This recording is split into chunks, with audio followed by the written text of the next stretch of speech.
گاؤں کے وسط میں جہاں بلند و بالا درختوں کے چھاؤں تھی اور فضا میں قدرتی خوشبو بسی ہوئی تھی، وہاں ایک چھوٹا سا گاؤں تھا۔ اس گاؤں میں باسی، سادہ اور محبت بھرے لوگ تھے۔ ان میں دو دوست علی اور اسد اپنی مثالی دوستی کے لیے مشہور تھے۔ بچپن سے ہی یہ دونوں ایک ساتھ کھیلتے پڑھتے اور زندگی کی چھوٹی چھوٹی خوشیوں کا مزہ لیتے تھے۔ علی ایک غریب خاندان سے تعلق رکھتا تھا۔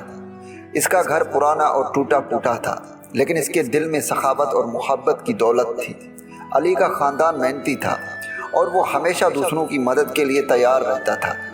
اس کی ماں اکثر کہا کرتی تھی، بیٹا اللہ کا شکر ادا کر، کیونکہ سخاوت کا بدلہ اللہ کے ہاں بہت بڑا ہے۔ علی نے اپنی ماں کی باتوں کو ہمیشہ دل سے لگایا اور ہر کسی کی مدد کرنے کی کوشش کی۔ دوسری جانب اسد ایک امیر خاندان سے تھا۔ اس کے والدین کے پاس کافی دولت تھی۔ وہ گاؤں کے معزز لوگوں میں شمار ہوتے تھے۔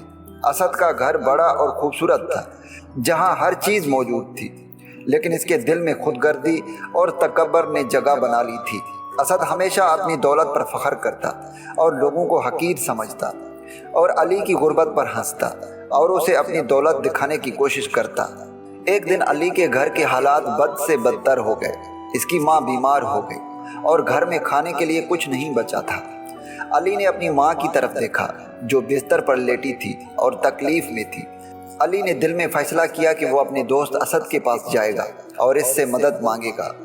علی جو ہمیشہ خوددار اور غیرت مند رہا تھا، آج حالات کے آگے مجبور ہو گیا تھا۔ اس نے سوچا کہ اسد کے پاس بہت دولت ہے، وہ ضرور میری مدد کرے گا۔ علی نے اپنے آنسو پونچھے اور اسد کے گھر کی طرف روانہ ہوا۔ اسد کے گھر پہنچ کر علی نے دروازے پر دستک دی۔ اسد نے دروازہ کھولا اور علی کو دیکھتے ہی مسکرا دیا۔ علی تم یہاں کیسے؟ اسد نے حیرت سے پوچھا۔ علی نے آہستہ آواز میں کہا، میرے دوست، میری ماں بیمار ہے اور ہمارے گھر میں کھانے کے لیے کچھ نہیں ہے، میں تمہارے پاس مدد مانگنے آیا ہوں۔ اسد نے علی کی بات سنی، لیکن اس کے چہرے پر رحم کے بجائے طرز بھری مسکراہٹ آئی۔ علی میں خود بھی مشکلات میں ہوں، میرے پاس اتنا کچھ نہیں ہے کہ میں تمہاری مدد کر سکوں، اسد نے بے رخی سے کہا۔ علی نے اپنے دوست کے انکار کو دل پر لیا، لیکن اس نے کچھ نہیں کہا۔ وہ خاموشی سے واپس چلا آیا۔ اس کا دل بھر گیا تھا، لیکن وہ جانتا تھا کہ اللہ کی رضا میں سب کچھ ہوتا ہے۔ علی کے گھر پہنچتے ہی اس نے دیکھا کہ گاؤں کے کچھ لوگ اس کے گھر کے باہر جمع ہیں۔ علی ہمیں تمہاری ماں کی بیماری کا علم ہوا اور ہم نے سوچا کہ تمہاری مدد کریں، ایک گاؤں والے نے کہا۔ علی کی آنکھوں میں آنسو آ گئے۔ اس نے اللہ کا شکر ادا کیا اور گاؤں والوں کا شکر ادا کیا۔ جلد ہی علی کی ماں صحت یاب ہو گئی اور علی نے محسوس کیا کہ سچے دوست وہ ہوتے ہیں جو مشکلات وقت میں کام آتے ہیں۔ کچھ عرصے بعد گاؤں میں شدید سیلاب آیا۔ اس سیلاب نے اسد کے کھیت اور اس کی زمینیں برباد کر دی۔ اس کے پاس جو کچھ تھا سب کچھ پانی میں بہہ گیا۔ اسد کے گھر کے حالات بگڑ گئے اور وہ اپنی دولت کھو بیٹھا۔ اب وہ بھی اسی حال میں تھا جس حال میں کبھی علی تھا۔ اس نے گاؤں کے مختلف لوگوں سے مدد مانگی، لیکن کوئی بھی اس کی مدد کے لیے آگے نہیں آیا۔ اسد نے محسوس کیا کہ اس نے اپنی زندگی میں ہمیشہ لوگوں کو حقیر سمجھا اور ان کی مدد نہیں کی۔ آج جب اسے خود مدد کی ضرورت تھی تو کوئی بھی اس کے لیے نہیں آیا۔ آخری مدد کے طور پر اسد نے شرمندگی کے ساتھ علی کے گھر کا رخ کیا۔ اسد کے دل میں خوف تھا کہ شاید علی بھی اسے اسی طرح ٹھکرا دے گا جیسے اس نے علی کو ٹھکرایا تھا۔ اسد نے علی کے دروازے پر دستک دی۔ علی نے دروازہ کھولا اور اسد کو دیکھ کر حیران رہ گیا۔ اسد تم یہاں؟ علی نے پوچھا۔ اسد کی آنکھوں میں آنسو تھے۔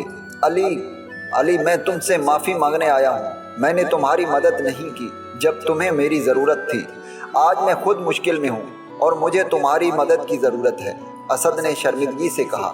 علی نے اسد کی بات سنی اور پھر مسکراتے ہوئے کہا، دوستوں کا فرض ہوتا ہے کہ وہ ایک دوسرے کی مدد کریں، چاہے حالات جیسے بھی ہوں۔ تمہاری مشکلات میری مشکلات ہیں، آؤ اندر آؤ۔ علی نے اسد کی بے انتہا مدد کی، کھانے پینے کو دیا، پیسے دیے، جو کچھ تھا سب کچھ دے دیا۔ اسد نے علی کی سخاوت اور محبت کو دیکھ کر آنسو بہا دیے۔ اس نے دل سے محسوس کیا علی کی غربت میں بھی اس کے دل میں کتنی دولت ہے۔ اسد نے علی سے معافی مانگی اور دونوں دوست ایک دوسرے کے گلے لگ گئے۔ یہ کہانی ہمیں سکھاتی ہے کہ سچی دوستی مال و دولت کی محتاج نہیں ہوتی۔ اصل دوستی دل کی سخاوت اور محبت پر مبنی ہوتی ہے۔ ایک دوست وہ ہوتا ہے جو مشکل وقت میں دوسروں کا ساتھ دے اور انہیں کبھی تنہا نہ چھوڑے۔ جب ہم دوسروں کی مدد کرتے ہیں تو اللہ ہمیں اپنی مدد سے نوازتا ہے۔